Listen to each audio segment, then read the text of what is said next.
Chop it down. Chop it down. Chop it down. You gon' chop it down. Chop it down.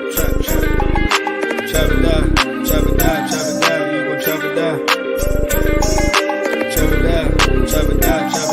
gon' chop it down. I just appreciate everybody watching. Watch him throw the ball. We gon' pick it off.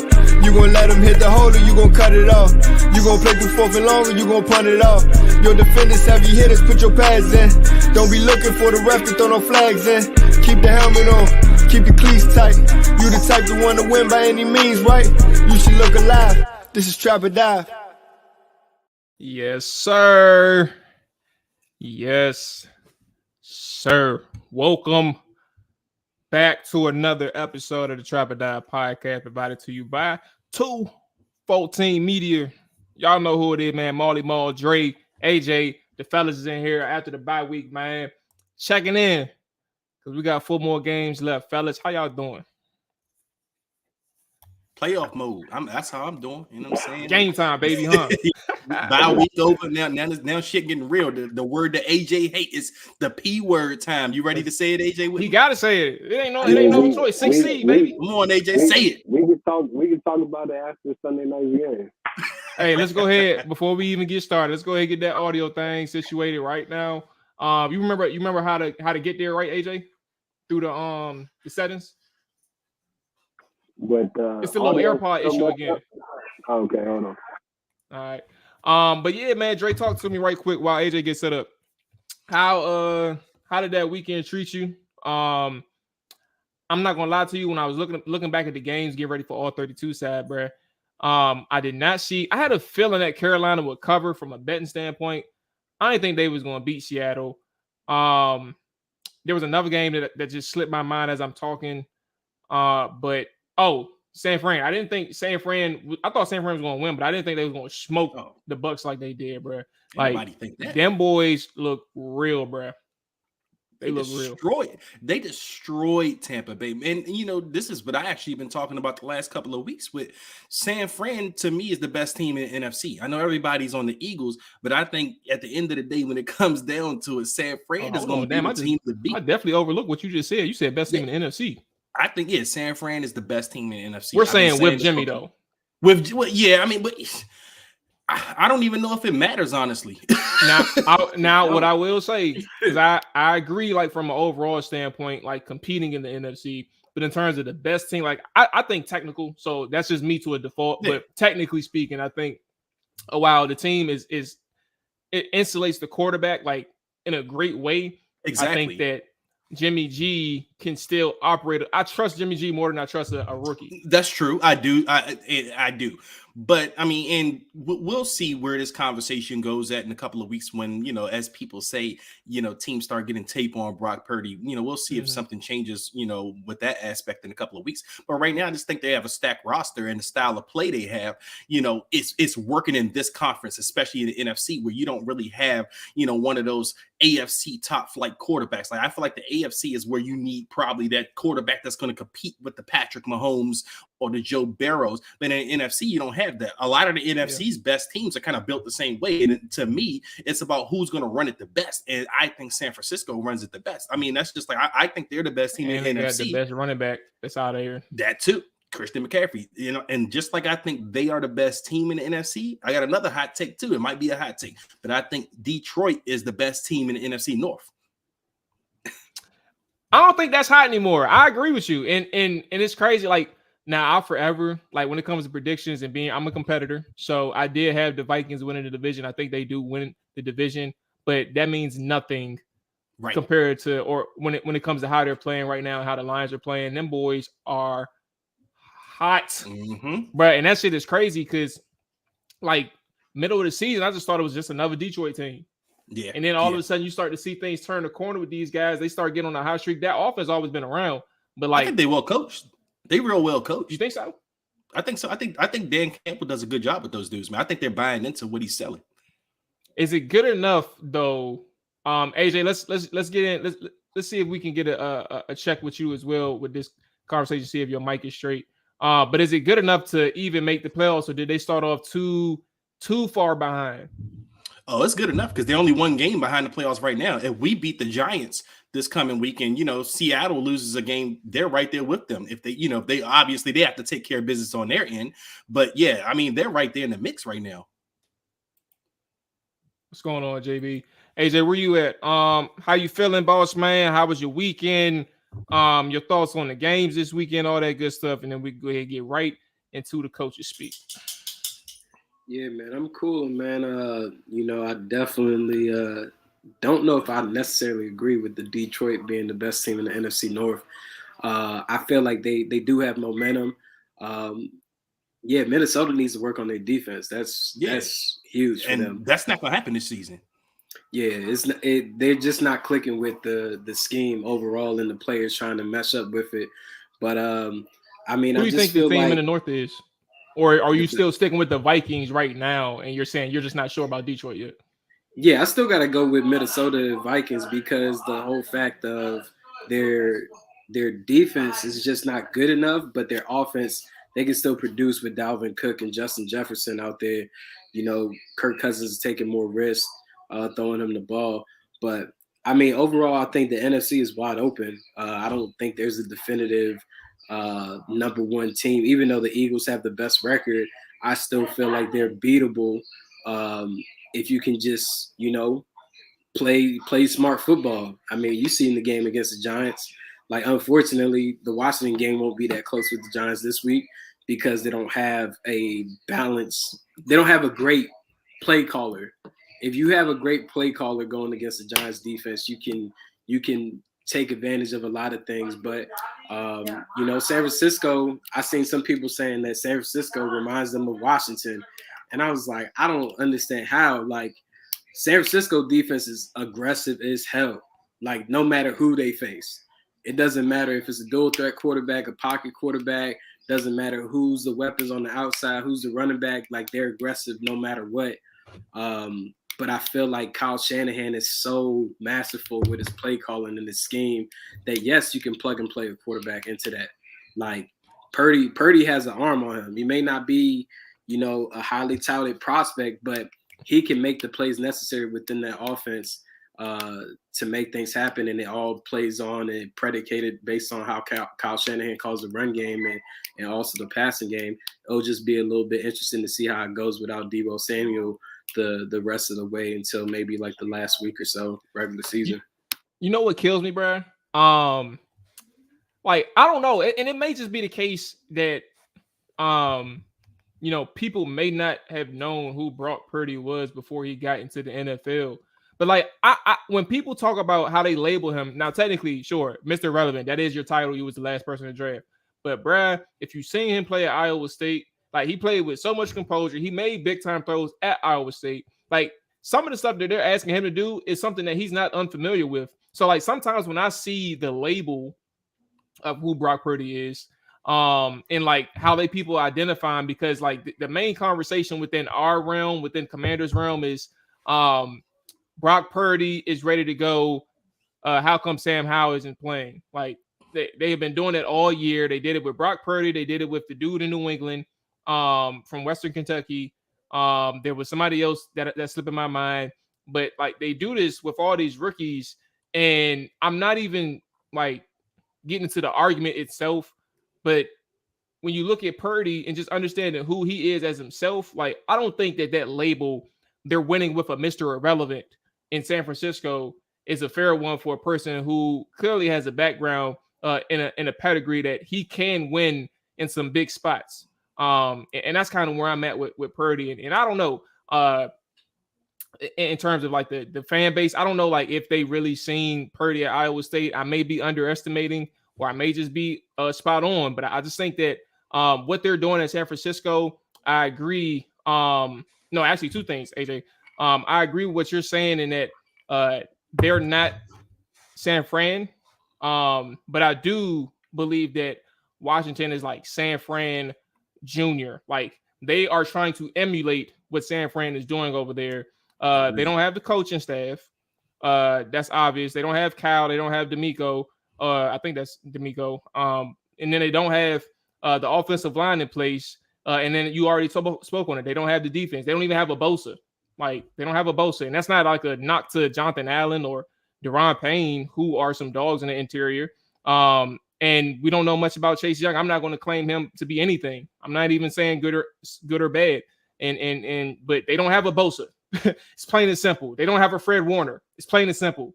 So that's my thing. Like, they're trying to emulate what they're doing on both sides of the football, but they just don't have the horses yet to insulate the quarterback position and say that we can win this way and we can be a Super Bowl caliber team this way, because they don't have the pieces. Well, I still think that Washington and Ron Rivera and his staff, they don't want to emulate San Francisco. It's just the fans are identifying them as that.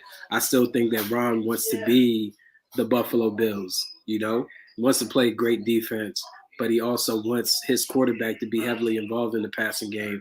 And unfortunately, you know, with Wentz getting injured, they had to move to a different type of scheme that, you know, focus on being a run-based team, and that's why it resembles San Francisco. But I mean, but this is one that's always worked with him, though, right? I think that's kind of where this is one that's always worked for him, like ever since he's been in. Like, I don't disagree. Like, that's a good counterpoint, right? That we understand what Wentz was supposed to do for this offense, but I also think that each of the last 3 years, I mean, including this year, obviously. So it's his 3 years being here. What has worked has always been in it. It may be in the case that the quarterback position is what it is, but what has always worked was what they're doing now. No, I agree, and they still this offseason went against that. So, yeah.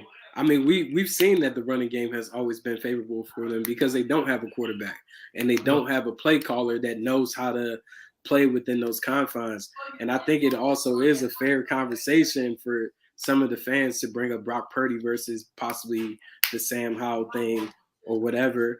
But at the same token, San Fran is playing him because of injury, you know, and not poor performance from who was replacing Trey Lance and now Jimmy G. I just feel like Purdy is being asked to make basic passing plays, passing concepts, especially when the running game is working. Like, I mean, if you can't do that as a quarterback, you don't even need to be in the league. Like, yeah. Honestly, so that's where it's frustrating with the Taylor Heinicke situation is he can't do those things. He can't do the basic things in the passing game to where you're probably going to see the same type of game that you seen 2 weeks ago this upcoming Sunday due to the fact that you can't get a better arm or accuracy overnight. So how do you plan on winning this game? And I guess we'll touch on that further down the line in regards to the matchup Sunday. But I think it is a fair conversation. It's just something that was never going to come to fruition. A lot of people are eager to see who Sam Howell is against number ones. And I think you'll never see that in Washington, period. So now that's interesting. Go ahead. Yeah, because I just don't feel like this ain't Madden, man. Like, this is real life. Like, Sam Howell is a hell of a prospect. Don't get me wrong. I feel like he can do some things way better than Taylor Heinicke can. But if your coaching staff doesn't believe in you and your abilities, then, you know, what more can you do? And, you know, kind of to add on to the argument, you know, it's really unrealistic in fans are unrealistic in general in regards to wanting this Sam Howell thing to happen right now. Like you all said, Brock Purdy and, you know, the guys that, you know, a lot of fans kind of allude to in the Sam Howell situation, those guys are playing out of necessity, not necessarily, like you said, out of poor play, you know, or whatever the case may be. And another thing with that is when you go to a young guy, especially in Washington situation, you are right now in the mix and you got coaches, you know, obviously these guys are coaching for their livelihoods. Young guys, yeah, you look at a Brock Purdy or even a Bailey Zappi up in New England, they can look good in a game. Yeah. But the problem with the young guys, you have to see that for a consistent stretch. And that's usually where a lot of young guys struggle in the game. So you go out there, let's say you do put Sam Howell out there next week or something like that. Sam Howell goes out, he has a decent game. Everybody thinks Ron made the right decision, but there's more games to be played after that. How does Sam Howell compile? Is he going to compile multiple games together? Is he going to string together multiple games where he looks decent? That's where young guys usually struggle. And that's why a lot of times coaches don't want to put those guys in those positions, especially in the position that Washington's in right right now where they are in playoff contention right now. And, coaches aren't going to think like a fan. Like fans think, fuck it, we're not doing anything. We might as well put Sam Howell. We're going to go to the playoffs. We're going to get blown out. You think Ron Rivera and his staff are thinking, yeah, we're going to get blown out when we go to the playoffs. Why not just put Sam Howell in? No, they don't think from a fan's perspective. But a lot of fans think Ron Rivera and his staff are stupid for not thinking like that. So, like I said, it's not realistic in a lot of the arguments when they bring up Sam Howell. And if Sam ever has to play, fine, I'm rooting for him. I hope he does well. But right now, it's just not realistic to suggest the Sam Howell argument. Well, let's close out the Sam Howell. Hey, my bad. Everybody checking in. Appreciate y'all checking in. Make sure you hit that like button. Make sure you hit the subscribe button if you are new. It's definitely appreciated. I guess I should have helped myself out by putting the title in here. I didn't know what we were going to talk about. It's free flowing. But let's close out the Howell thing with this. I think Washington makes the playoffs. Like, it is what it is. But in the event that they don't, like, does playing Howell this year, is that important at all? My answer to that, well, I want to get your answers first. I don't want to speak first, but where do you all think, like, is it important to play Howell at all this year in the event that something happens and they are not making the playoffs, and they know that they are not making the playoffs by the time week 18 comes around? I'll answer. The only way it's important if Sam Howell plays is if when you drafted Sam Howell, you had in mind that this guy is my future, and that's sadly, that is the case with a lot of first round picks. When you draft the first round quarterback, you're thinking in terms of this guy should be my future starter. This guy's going to be an impact player. But I'm not sure that was the goal or that was the thought in mind when he drafted Sam Howell. I think the thought was, Sam Howell's an interesting quarterback prospect that we can develop along the lines. Maybe if he turns out to be something one day in the future, sure, cool. But they didn't go into this thing with any kind of promises or high expectations with Sam Howell when you're drafting a guy in the 5th round that this guy's going to be your future. A lot of Washington fans seem to think that, Sam Howell, you have to know what you have in Sam Howell, and you really don't need to know. That's not right now, at least, So like I said, right now you're in a playoff run. You're in the middle of it. Your team you have momentum. You don't just throw a Sam Howell out there. I mean, even if, I've had this conversation, before when we were kind of talking about maybe firing Ron Rivera.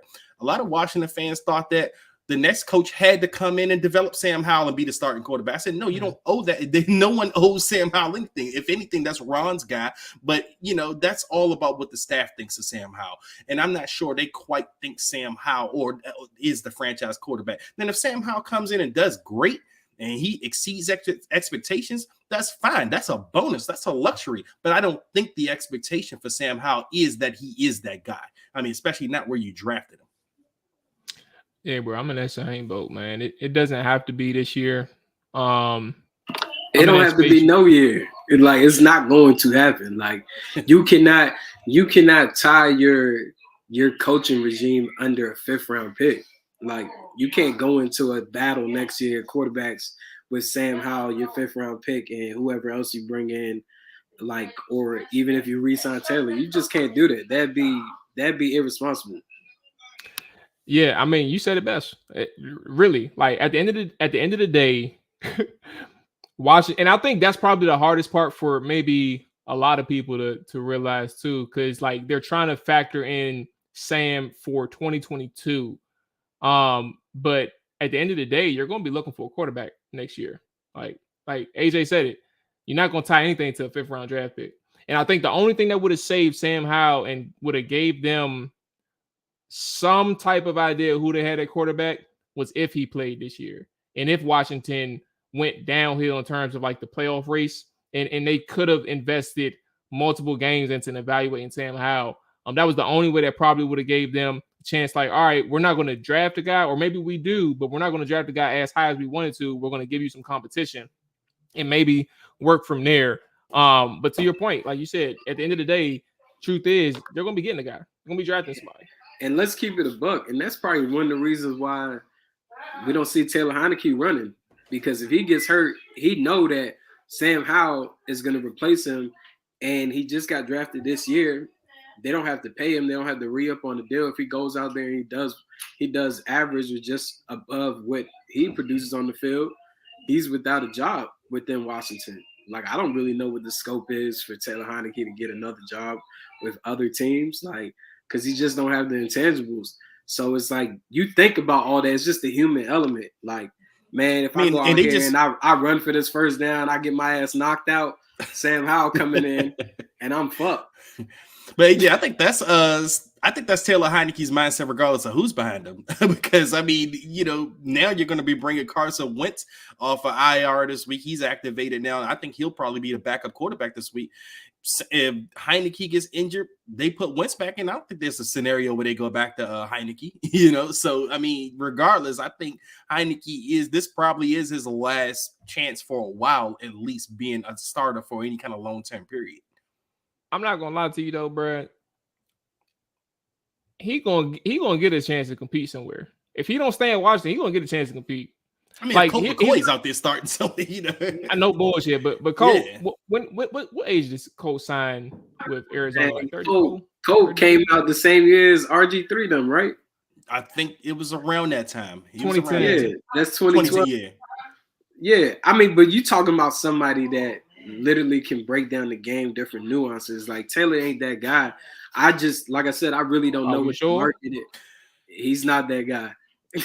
Colt is just as limited as Taylor, though. AJ. He's about just as limited. Colt is limited, but people love him. Like, people want to elevate Colt to possibly a head coach someday. Like, I don't really see the marketplace for Taylor. Like, I mean, maybe he could latch on somewhere, but it's not going to be at a good rate. I think his best hope is to re-sign here. Yeah, but if you're making $2 million right now, there's gonna be a team out there that's gonna offer. I don't see it in terms of certain teams right now that will be willing to give Heinicke a shot to compete for the starting job. I don't see that in particular, but I do see his price going up, especially for a guy who's making $2 million. At the end of the day, AJ, you know better than me. You know better than all of us. At the end of the day, performance is one thing, right? And that's factored in to, what teams would want to pay you. But also your record, especially at quarterback, probably has a consideration as well. And that's not the quarterback's fault. That's the evaluator. That's the person who's willing to write pen to paper on your paycheck. But they're going to look at that record and they're going to see a quarterback who went 5-1-1 in his 7 starts. And maybe let's just say 2-2 the last 4. So 7-3-1 in his last 4 starts. And they're gonna say, I like what we see in Taylor. They may say that. But yeah, I guess that's enough Taylor right now. Let's go ahead and let's close out the conversation of quarterback altogether as we get into coaches speak.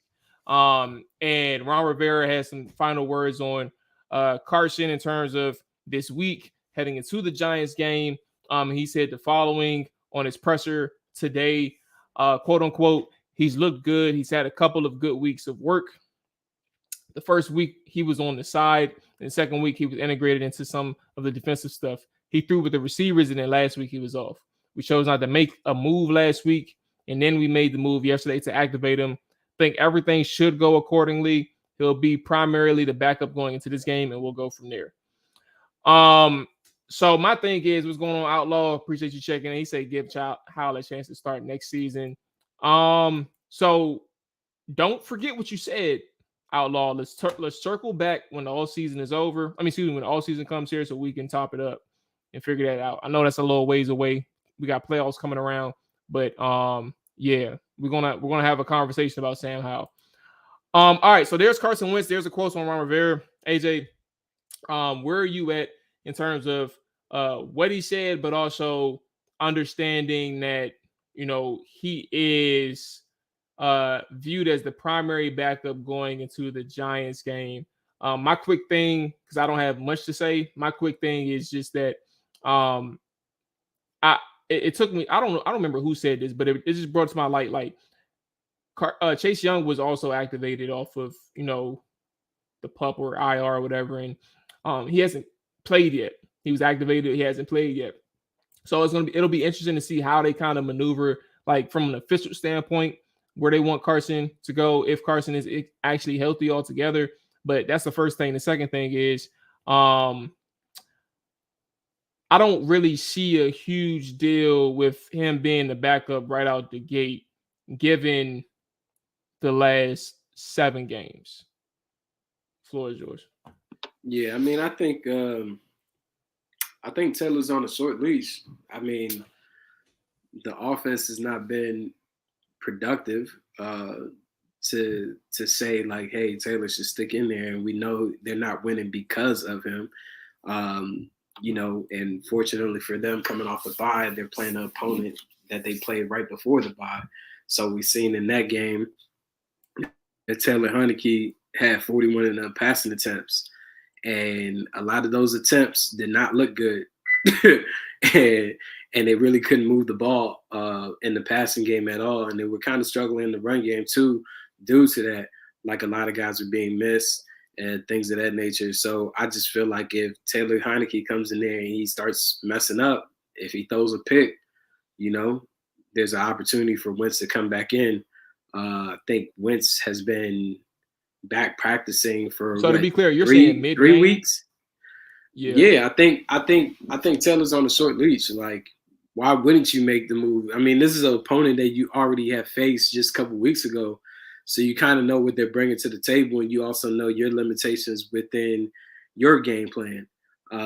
Like I said, Taylor's arm strength for accuracy is not going to change overnight. So it's kind of like if you get in a game where you're not being able to capitalize in the red zone, your run game is not efficient. Now you're having to drop back Taylor Heinicke, and he starts creating turnovers. You could easily put Wentz in. And what happens from there, God knows. You don't know if Scott Turner tries to get frisky again and go back to week 1 and the other weeks where he was thinking he had a gunslinger in Wentz, or he runs with the same game plan. You just really don't know. But I just feel like you need to see Taylor Heinicke perform the best that he's ever played in his NFL career to make sure that Wentz doesn't come in, because I feel like Ron and them are just waiting for that opportunity, and that game got away from them. They should have won that game against the New York Giants before the bye. Like, they would be in a better position for the P word, if that was a win. Well, you got to start saying it. It's here. They literally holding the 6th spot right now, AJ. Literally. Yeah, they holding the spot, but a lot could change after Sunday night. But they control their destiny. That's all you can ask for. But Dre, that's literally all. You control your destiny, but do you feel confident in the destiny that you are controlling with Taylor Heinicke at the helm? Well, I don't think it necessarily has to be because especially with the list of opponents that you're facing down this stretch of where you control your destiny. Like, how comfortable do you feel of this motherfucker going? I think I know what Dre's about to say before you even said it, bro. Jamal probably know where I'm going with this, but no, I mean, it's not necessarily that you feel confident in Taylor Heinicke, but you feel confident in what you have in that group as a whole. I mean, as far as your defense, you're playing good defense. You have your offense. That's the spot right now. That's a little bit of a concern, and it is because of the quarterback position. But it's not only because of the quarterback position; it's also because of the offensive line as well. But I think they feel confident enough that if Taylor does have this falter, if he does falter, I think they're still confident enough in Wentz to say, we got a guy we can just put right back in. He's been sitting out for a while. He knows our offense a little bit better. We feel confident that if Taylor falls flat on his face, we can go right back to Carson Wentz. But this time we have a bit of a different strategy. We're going max protect. We're going to protect Carson a little bit better this time instead of just having him go out there and throw the ball 40 times a game or however many times they want to drop him back. So that's something that this team, at least feels like they have. So I do think they feel confident enough in the group that they have, regardless of what Taylor Heinicke does right now. I'm in that same boat. Like, it's probably just like the question would be, do you believe in the team around Taylor to overcome whatever insufficiencies that he has, or inefficiency, whatever it is, whatever word. Like, you're trying to bet on that versus like betting on the quarterback himself. But Dre, I want to get like a further thought, because I know you just hopped in. So the conversation was more about Carson Wentz, him coming back, knowing that he's going to be like the primary backer for Taylor. But there was another quote from Ron Rivera as well. This is more specific on Taylor himself. And this was about on ways that he, meaning Rivera, can lean on Taylor Heinicke with the offensive line injuries piling up. And he said the following. Well, you know what, Taylor, and pretty much with any quarterback, is again their ability to move and slide within the pocket. That helps them in terms of pass protection. But I think if you're going to help, you got to be able to run the football and be able to take it downhill, be physical, and then offset that with good play action. And beware of putting yourself more in third and short than third and long. I mean, that's the last thing you wanted to do, is be in passing situations and have a long way to go. So I think the best thing we can really do is run the ball successfully or be really good on first and second down, whether you're throwing the ball quickly and getting the ball out of the quarterback's hands, or you're going play action, or you're running it. You just have to be efficient. I'll give the floor to you, Dre, just in terms of your thoughts on just trying to help or use Taylor Heinicke to help the offensive line. It's crazy because you brought it up, but you didn't elaborate on it. The offensive line, man, like, we could talk about quarterback positions till we blow in the face, and that's what we typically always find ourselves doing, just as a fan base, and just from people who talk about the Commanders in general. You can talk about that position till you blow in the face, but at the end of the day, if you are not winning in the trenches, you are losing. You are not going to be able to get anywhere. You're not going to be able to establish anything. Like, it is a losing battle if you cannot win in the trenches. Sure, you may take some hits here and there, but you have to find a way to win the overall matchup throughout the day. You have the Giants coming up, right? And then the very next week you have the San Francisco 49ers, and then the Cleveland Browns and Dallas Cowboys. 3 of those 4 teams we know have good pressure rates, at least when it comes to the Commanders, given their offensive line situations. That's going to be the Giants because you just played them, so you know they're going to present some issues for the Washington Commanders. San Francisco 49ers, I think we can all bet that they're going to provide some problems for the Washington Commanders offensive front. And then obviously the Dallas Cowboys, who we played in week 3 or week 4, and that same thing had happened. So we know what's going on with this offensive line. You heard the Ron Rivera quote, Dre. What are your thoughts in terms of like how these two can mesh? Because these are 4 important games, as AJ stated, 4 important games for Taylor, given that this is probably going to be the biggest stretch of football that he's ever had in his NFL career. Like, he's in position to make the playoffs. He has a playoff seed. He's not chasing anything like he was last year.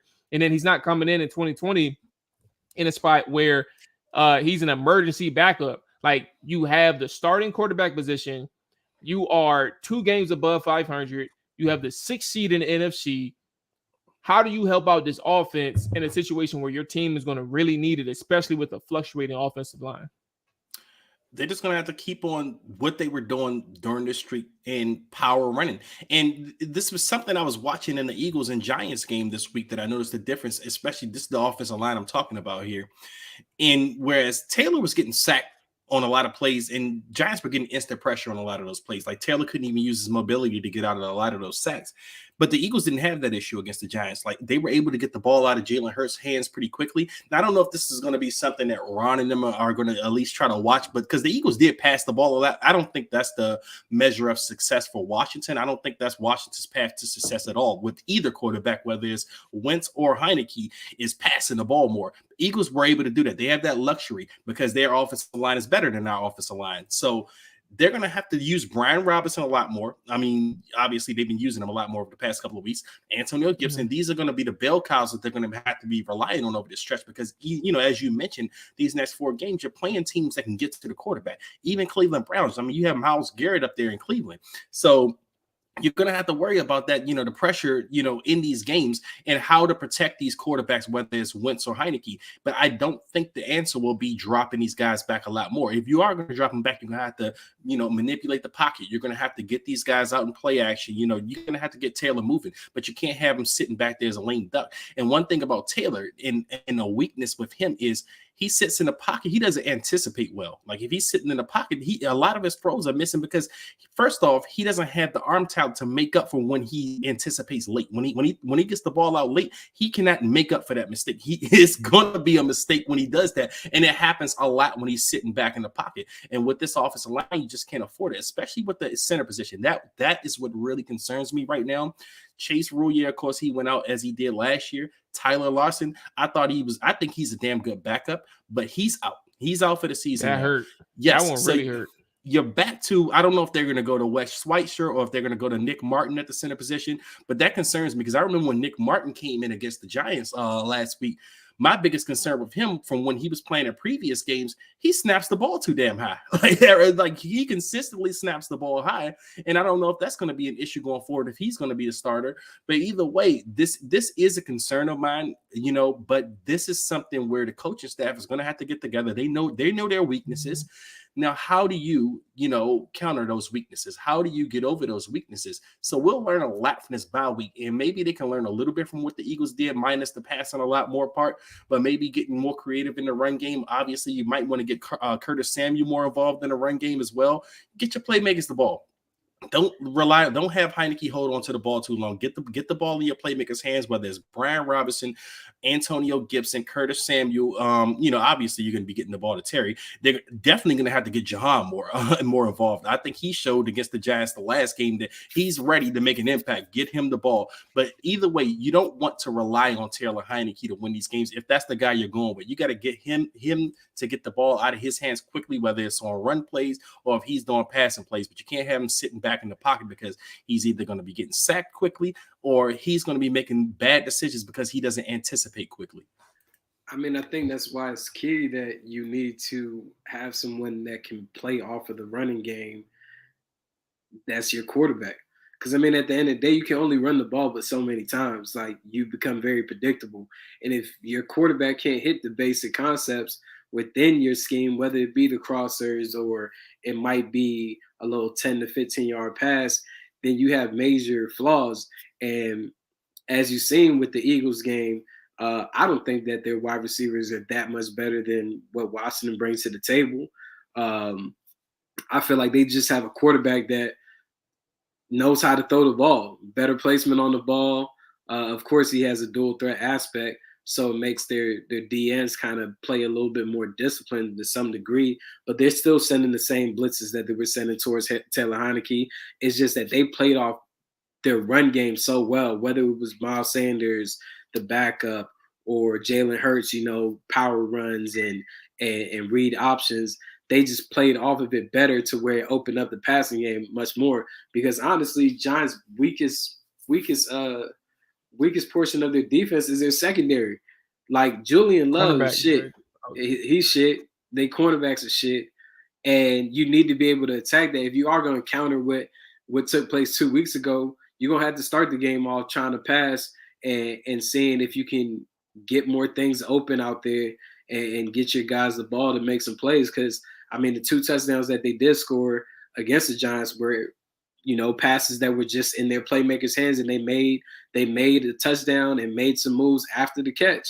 And Terry McLaurin and Jahad Dotson.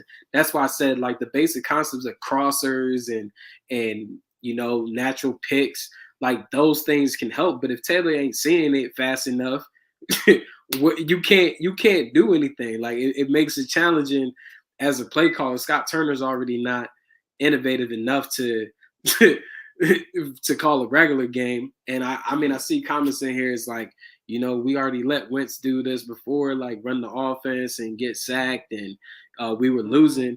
Once again, just to reiterate, we have never seen Carson Wentz run this type of scheme that they're running. That's the reason why, I'm compelled to bring his name up, because I know he can do much more in the passing game than what Taylor Heinicke can do. Like, unfortunately, Taylor Heinicke is who he is. The same thing with Carson Wentz. I'm not saying that Carson Wentz is going to come into the game possibly and be Patrick Mahomes, but I know that he can throw the ball deep. I know he can make certain passes. He still has his inaccuracies, but I feel like his arm strength alone changes even the way that the defenses that they might play in this particular defense has to go about scheming certain things up. But at the end of the day, we'll see how it all plays out. I just don't really know if Washington will make that many type of changes coming off the bye, because even the running game is not creative. It's a lot of power. It's a lot of power runs. Huh? I think it is. I think what they've been forced to do has actually been the creative part. Like they started out doing a whole bunch of different things. Specifically zone runs doesn't work with Andrew Norwell and Trey Turner. Like it just doesn't work. Now they didn't completely abandon it. They still do it, but like that has not been their primary thing with these guys anymore because they don't have the lateral ability to keep in front of their defenders, whatever techniques they have to block, whatever techniques they have to reach, and all those things. They don't have that. But what they do have is the ability to get upfield and working those power, working those counters, gap scheme runs, all those things. And those work better for those two in particular. But it also works better with this offensive line. And the way they've been able to dress it up with Scott Turner, I disagree with the fact that they haven't been creative in the run game. I think they have been. But I think the issue is also, again, we have to circle back to the root cause of everything. This offensive line is not good. They're ass. Like you can only do but so much. And that's kind of what impedes the fact that you can't do like what they're doing right now. And the fact that they're able to stick to the ground game, get over 100 yards a game in X amount of games over the last 7 weeks or 8 weeks. But then also have Brian Robinson take off too. Like there are several different factors for why the run game is working. A good portion is the running backs being able to create yards for themselves, but also the fact that you're dealing with people that you shouldn't have had in as your starter and a very what's the word?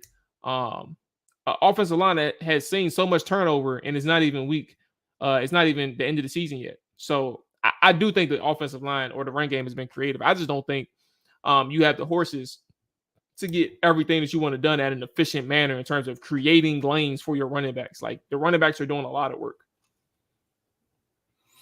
Yeah, Brian Robinson. I mean, look at what he does after contact. I haven't even looked at the stats as far as like yards after contact with Brian Robinson, but Brian Robinson has to be up there near the top of the league in that category alone. And he seems to get better and better by the week. That's why I say that's one of those guys you just have to keep feeding. You almost have to treat him like Tennessee does with Derrick Henry over there. You know, just give him the ball because he seems like he thrives off of contact. And he's just, like I said, earlier in the season, when he first started playing his first couple of games back, he looked hesitant. He didn't look like he was hitting the hole as hard. But now he seems like he's finding his rhythm. Like I said, you know, he shakes off contact almost as almost as good as any running back I see in the league. He's showing more power. So that's just the type of, you know, like Jamal said, you can't do certain things with Norwell and Trey Turner because those guys just don't have the athleticism to run those type of runs that you want to do. Well, in AJ's point, the creative runs, the zone runs and stuff. But what you're doing, they are finding their strengths in that run game. And that's one thing I do have to give Scott Turner credit for because they are finding strengths there. But again, you have to get those guys the ball. You don't want to rely on Taylor Heinicke to win you ball games. But at the same time, Taylor can't go out there and lose you ball games either because if he's losing you ball games, and I honestly think I'm with AJ on this, his leash is short right now. And you just listen to, you know, Ron in his press conferences, even after the Giants game, the last Giants game, or maybe it may have been the game before that. But just Ron, one comment Ron made that stood out to me where Ron says, oh, that was just Taylor being Taylor. And it's almost like, man, we are riding a wave. It was almost an admission that we're riding this wave of Taylor Heinicke. You know, it's not necessarily that, you know, we feel like he's the best guy in the room or anything like that, but they're winning and we're not going to break what's not, broke. We're not going to fix what's not broke. And you can't, you know, not right now. But the moment it does show signs of breakage, I think they're going the other way with Wentz. I see everybody in the chat, man. My bad for being quiet, but CO Outlaw, Monty, appreciate you checking in. Jay, appreciate you checking in as well. Yeah, Dakota over here chilling, man. She just got back from boarding. I went out of town over the weekend, and I don't know what's going on with her, bro. She destroyed one of their crates, and I thought they was gonna make me pay for it. Like the way she was talking, she said $250. I'm like, why you bringing that up? I ain't do nothing. but she let me slide. But yeah, nah, she's doing all right. And Hawk, as always, man, appreciate you checking in already. Fellas, let's go out and get out of here with one last thing. Two things. Quick one is Chase Young. Coach said Ron Rivera, Chase had a good few days. Last week he did a lot of work, and then saw him this morning. Had a chance to talk with him. I think he's in a good place right now, and I think he should have one of those things where he progresses and ramps himself up this weekend. So I'm pretty excited for that. This is my second time reading this quote. My first time I didn't even think nothing of it, but my second time I'm thinking something right now. I'm in this quote. There was conversation. I never bought into it. I don't know, and I'm still. I'm prefacing this statement that I'm about to give out by saying I do not know. But he said he had a chance to talk with him. I think he's in a good place right now, and I think he should have one of those things where he progresses and ramps himself up into the weekend. There's a lot of things in terms of him, meaning Chase Young, and it sounds like it's an internal thing right now with Chase Young. And there was a conversation or conversations from beat reporters over the past week and some change that they believe that everything that's going on with Chase Young is not about the doctors. It's not about his health. It's all about how he feels mentally. This don't sound good.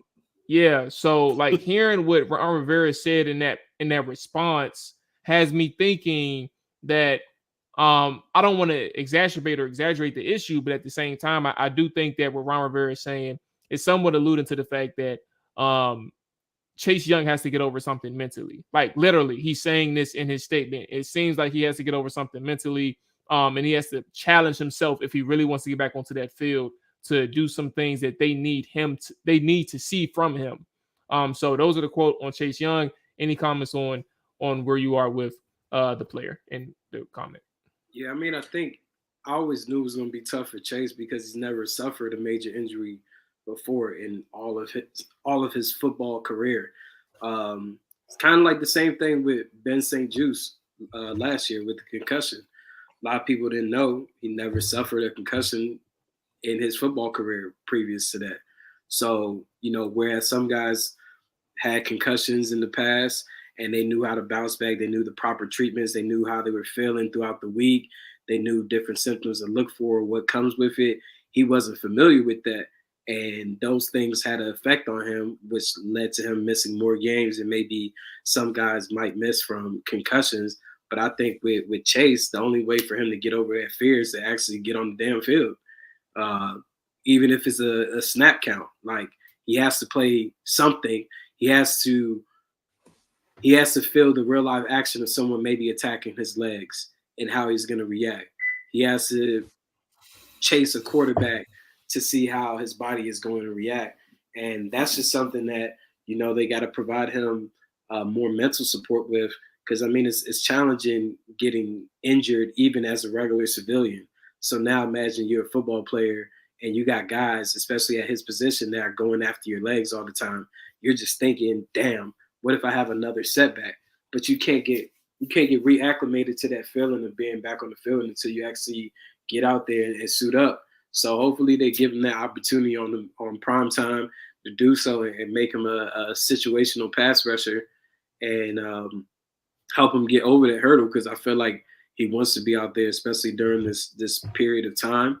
But at the same token, if they don't allow him to play this year, it's still going to be the same thing come next year because he hasn't stepped on the field since being injured. He'll be healthier because of the time lapse, but it's still the mental component about being out there with guys that are going to be attacking your legs, you getting rolled up in plays in that pile, whatever the case is, and you being able to chase down running backs or plays or quarterbacks, whatever the case is.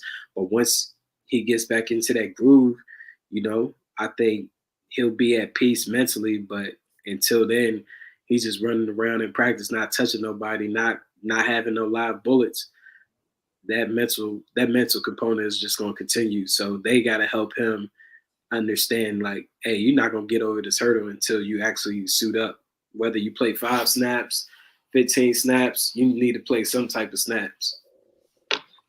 And my thoughts on that is hearing that quote from Ron, it kind of tells me that Chase isn't ready. I mean, it's just, and I agree with AJ in that, in a sense that it's probably not so much in the injuries, in a sense, it's a mental thing. And if he's mentally not ready yet, now I'm at the point where I say you could just shut him down for the year.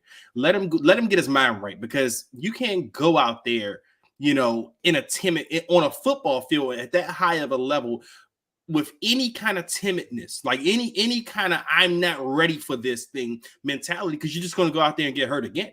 If that's your mentality, like, you're not going to play at the level you're supposed to play at. Like, you are fearing that your leg isn't up to par. So at this point, I just think they just have to get them ready mentally to play football again. Like, I mean, and I don't know if they're going to be able to do that with the little bit of time we have left with this season. So at this point, as much as I would love to see Chase out on the field, I feel like at this point they just need to get Chase's mind right to get him back to playing, or at least the confidence level that when he does go back out there, he could play at the level he knows he can play at. But just listening to those comments by Ron, it just gives me a little bit of skepticism to say that Chase just isn't ready. Like, he's not ready to go out there yet. Now, I could be wrong, and he could probably go out there this, coming Sunday, and he can go out there and play. But just hearing Ron's statements, like, especially as far down the line we are, like, Chase got activated 3-4 weeks ago now, and we've been hearing kind of weekly, like Jay Glazer or Ian Rappaport, they come out with these reports on a weekly basis, and I've been seeing the same thing. Oh, Chase won't be playing this week, but if all goes well, he'll play next week. Now, for me, and this is kind of confirmation that this isn't a doctor's thing at this point. This is a mental thing with Chase. And I'm not sure if he's mentally going to be ready at this point in this season to say, I can go back out there and play at the level I know I could play at. Now, this is just me and my perception of the situation. But at this point, I'm just at the point where I'm like, maybe you should just shut Chase down and let him get his mind right, and let him hopefully, have a whole winter and a summer to get back on that football field to play at the level he knows he can play at. Fellas, let's get out of here with this one. And everybody in the chat, I appreciate y'all checking in. Magic, I see you. KV, I see you. Let's get some comments in here so we can kind of get an idea where everybody heads is at. So Ron answered the question on if the players are ready for games that will determine their playoff chances. I won't go through the whole quote itself, but he mentioned the young veteran guys, as in Terry, Jonathan Allen, Bobby McCain, Cam Curl, these guys who have experience and has been through this situation and stuff like that. Somebody has said earlier on the radio, this is a big game for the Commanders. Like, this is a huge game for the Commanders. And I don't think they're wrong in the slightest. I think this is for the Commanders' inaugural season. This is all you could have wanted. Like, obviously you wanted it. You can obviously want to dominate the division, have a high-powered offense and a top 10 defense. But you're in a situation for the Washington Commanders where you are 4 games away from finishing with a playoff berth. You are right in the midst of everything you want to accomplish for your inaugural season, just in terms of the success level and being able to fight for that championship, or having a chance to fight for that championship, that Super Bowl trophy. How do you kind of outline the importance of this season, just from like excluding ourselves from the now and excluding ourselves from the fact that there's going to be a 2023 season, 2024 season and beyond? How big of a season is this for Ron Rivera and the team who, or the people who put out or pushed out this Commanders brand? I mean, I would say, Jerry, you was on mute, so I guess AJ, slow your turn. Yeah. Oh, AJ, because I was on mute. Go. Yeah, I mean, I guess for Ron, so much is in the air with this franchise because of the possible sale of this ownership group. So we really don't know. I mean, if he doesn't finish off strong here and they don't make the playoffs, he could be fired under Daniel Snyder. Don't really know. I really don't know. Like, I don't really know how to call it. Because, I mean, at the end of the day, I just feel like even some of the things that happened last week when we didn't have an episode, like some of the things that came out in the deposition where it's like that was Martin Mayhew's call to go get Wentz. Like, as a fan, I don't want Martin Mayhew to have anything to do with this team or Marty Herney. Like, I don't want Ron having anything to do with personnel decisions. So then who, AJ? I have my options that I would pick, but it's like I just feel like it came off like Daniel Snyder, he cares, but then he doesn't really care. Like he's really trying to land. I wouldn't believe him. I mean, I feel like he's involved, but he's not as invested as he once was. Like I just feel like he doesn't even have possibly the opportunity to go hire another quarterback, especially if he is really trying to sell this team. Not quarterback, but another head coach. And it's just a tricky thing. It's like, I guess if you're Ron, do you feel like your job's really safe if the team is being sold? You know that the new ownership group is going to bring in their own people. So deja vu all over again for him. So it's just like you can't even necessarily build a plan for the future because you know you're not a part of the future.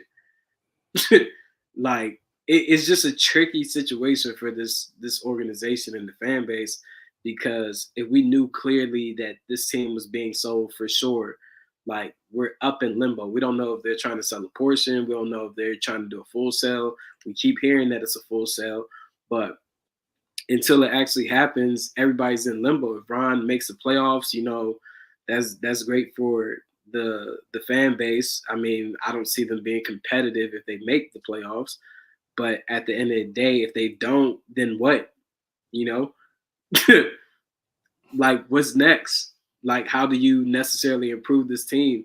Most of the coaches are under contract, so you're not going to really probably fire anybody to bring in new talent at those positions, and guys would be probably reluctant to take those opportunities because there's a looming pending sale possibly of the team. So it's just tricky. Like, I don't think none of us can call it. I mean, the best thing that they could do is win down the stretch and make it to the playoffs. But still, there it go. Oh, there it go. He said, I mean, yeah. I mean, at the end of the day, you still got a lot of.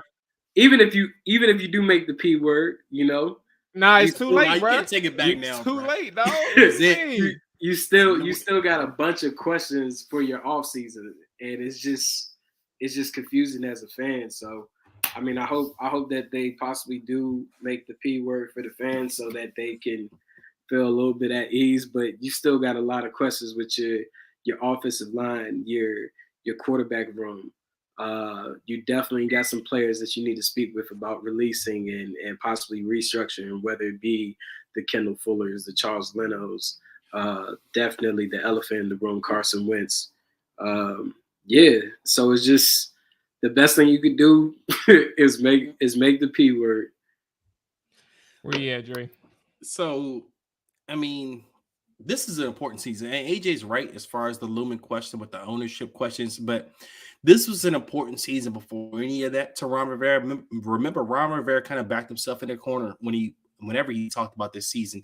He would always say, this is year 3. We expect to take the leap this year. Now you bring into the pending looming questions of ownership and all of that. Then you start thinking about Ron Rivera's tenure here, maybe in, flux or whatever the case may be. But regardless of all that, Ron Rivera has a reputation to uphold. One of his reputations right now out there is that he's an average coach. Ron Rivera, people always allude to his record. His record is whatever, is average, is mediocre.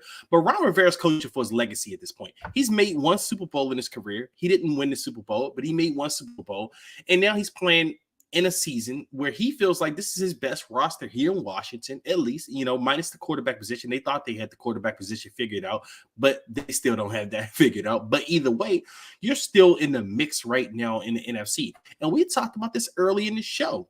This is a wide open NFC, and you already beat what a lot of people perceive to be the best team in the NFC. So you got to think that has to be looming in Ron's head that if we can beat Philadelphia, we can beat anybody. They beat Philadelphia on the road. I mean, this is me thinking of Ron Rivera's perception of his team. He probably feels his team can beat anybody in this conference. He'll have the chance to prove that because outside of Philadelphia, he plays the other two best teams in the NFC, in my opinion, this year in Dallas and San Francisco. You still have those two teams left in your schedule. So Ron Rivera has a lot to prove. And Ron Rivera, he probably feels like he can beat those teams. So he's coaching for a lot right now. And if you get to the playoffs, I tell anybody this. There's a lot of fans out there that are kind of dismissing the playoffs or the impact of the playoffs. You know, you hear them talk about, oh, well, they'll get to the playoffs and they'll just lose anyway. No coach, I promise you, any coach that's in contention right now for any playoff spot, whether it's the AFC or the NFC, they're not thinking in terms of that. They're thinking if we get to the playoffs, we have a chance. That's the thought of any coach right now. And Ron Rivera, you know, in an NFC, a wide open NFC, he feels like this team probably has a chance to make some noise in the playoffs this year. And if you do, regardless of what happens with ownership, Ron Rivera's name has to be held as some kind of higher regard. If you go up in the NFC, you win a playoff game, you know, and that's momentum going forward. And maybe, you know, I don't know what's going to happen with the ownership. We don't know how soon or how fast this sale is going to go, or whatever the case may be. Ron could be here for another year. He may be here for another 2 years. But regardless of the case, this season, this is a momentum builder for him. He has to feel like, you know, if I can make some noise this year, I'm building momentum. I'm going to keep building this team. I know I am on the right path because I told you all that year 3 was going to be the year, and I just went to the playoffs, and maybe I just won a game. So, look, I was right. Now, year 4, I might expect to go to the NFC Conference Championship game. You know, that may just be his perception as a coach. You know, so this is very important for him. Now, if he fizzles out and he flames out and this team doesn't go to the playoffs, maybe those naysayers were right. Maybe everyone was right about Ron Rivera. Maybe he is just a mediocre coach, or maybe he is just the average coach that everyone thinks he is. So he's already that, no matter what happens. But see, that's how perceptions go. So AJ, now I will ask you this, since you just said that, if Ron Rivera, let's say he gets to the playoffs, they're going to be playing a road game in the playoffs for sure. They go on the road. Let's say, I don't know who they're going to play. Maybe they play Minnesota in the first playoff game. They go on the road to beat Minnesota in the playoff game. Does your perception of Ron Rivera change even a little bit if they go on the road this year and beat Minnesota in the playoffs? Nah, they could advance to the Super Bowl. I would still think he's a shitty ass head coach. Damn. Nah, come on, individual. That's bias. You went from mediocre to shitty. Come on, man. What's up, man? Hey, man, like that's just me, because I'm thinking long term here. Like, I feel like they've lucked up during this stretch. You feel me? Like, so there's a couple things. A lot of the pieces are not like, you still have major questions within this regime. Like, you still don't have the quarterback situation figured out. You took a lot of the cap, and you also put yourself at risk to lose a second round pick. Your offensive line is trash. Like, but with all that said, they win games. Do they get credit for winning games under all of those circumstances you mentioned? Long term, no. Immediately, like, people give them credit, but my opinion on credit doesn't matter. Like, at the end of the day, this fan base just wants to win. Obviously, like, we having arguments about Taylor Heinicke. It's a results-based league. They don't care. Taylor Heinicke could throw for 70 yards, and they'll still give him the credit for the win if they win. But for me, just thinking long term, like, I just don't like him as, you know, the person that's overseeing everything as far as the Washington Commanders. So, in other words, nothing can change your opinion going forward. Nothing can change it about. But I do think I think there's a different. I think there is some room to acknowledge. Dakota about to go off, bro. If this dude knock on the door, bro, I'm gonna lose it. There's a difference though, like, because I get what you're saying. Like, long term, I'm in a boat of, like, I don't see things like being like great with this coaching staff, right? But I also think that I think I'm in the boat of, like, I understand what they have done to this point. Like, it's hard for me to sit here. Obviously, the topic was Ron Rivera, right? But if you talk about Ron Rivera, you got to talk about his tree as well. And his tree is directly Jack Del Rio and Scott Turner. And I think, like, the job that they have done and Ron Rivera being able to turn things around at 1-4 deserves credit. I also think that the fact that they've been able to identify the misfits defensively, but also realize that we can do so much better, even with the fact that we've lost Cole Holcomb for an extended period of time. We can put Cam Curl, Bobby McCain closer to the line of scrimmage on a more permanent basis, and we can make things work in that perspective. Yes, it took an injury for William Jackson to get out the game or get out to get off the team and have Benjamin St. Juste. Can y'all hear Dakota right now? I Can hear her. Bro, like my man's just pulled up, bro, blasting music, bro, and all she recognized the car. So like she going off. But anyway, clearly I'm gonna have to go ahead and end this thing shortly.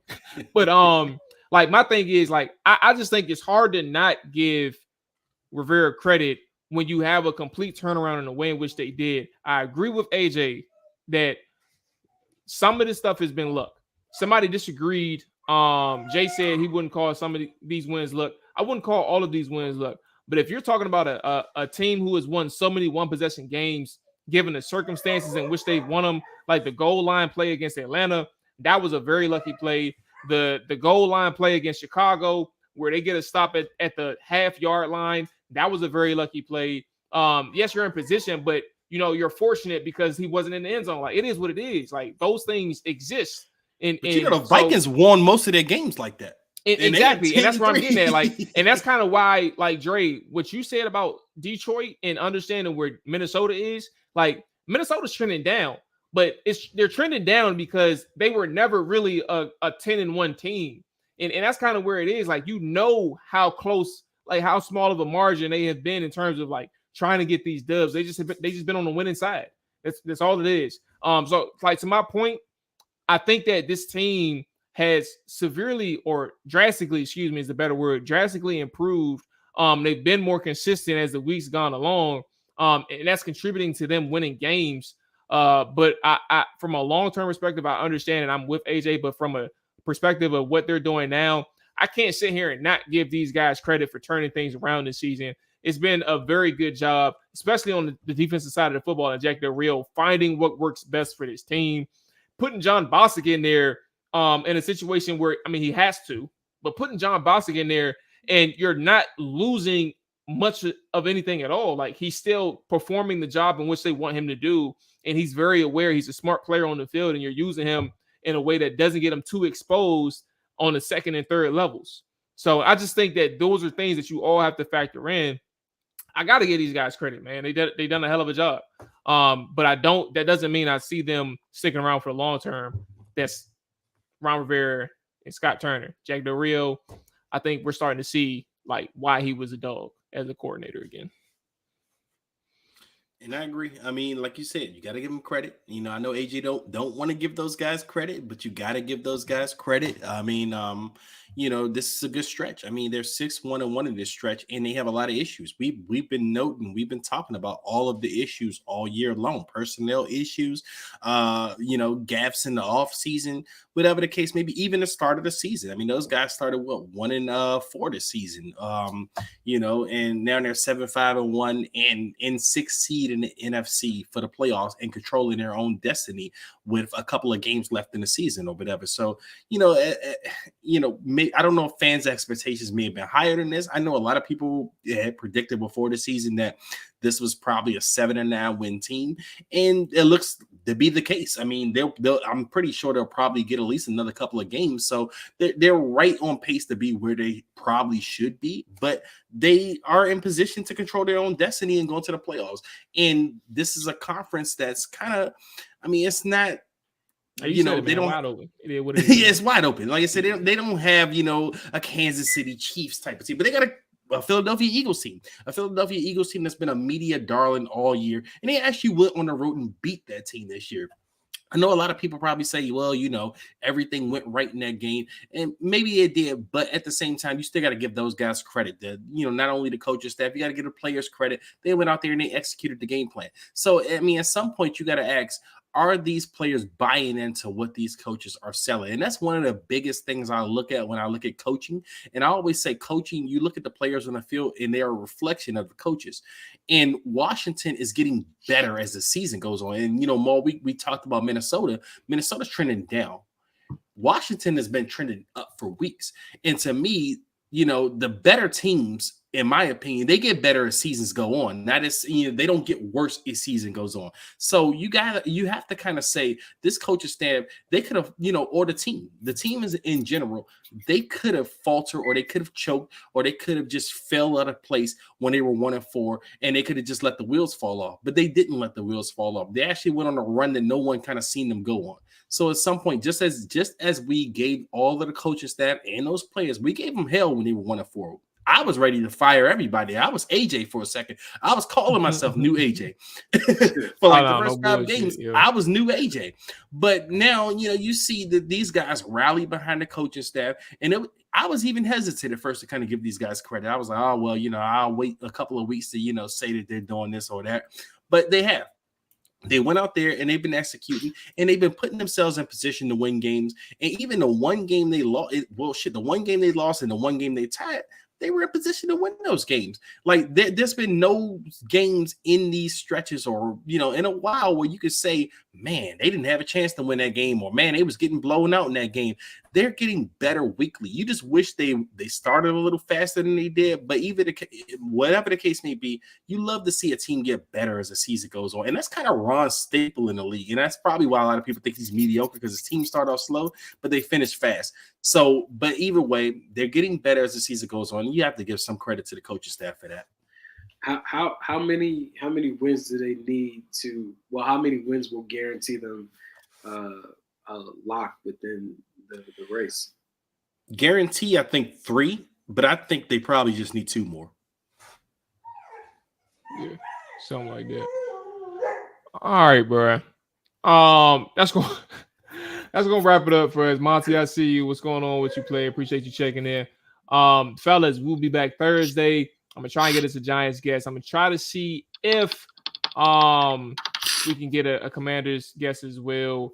We got some people that I've been talking to, but a little busy this week. But we're gonna check in and see what's going on with these guys. Morning Commanders morning show is back tomorrow morning. So see y'all tomorrow, 7 a.m. sharp. The morning Trappers, man, on the Trap or Die podcast. Y'all take it easy. Dre, AJ, y'all be safe.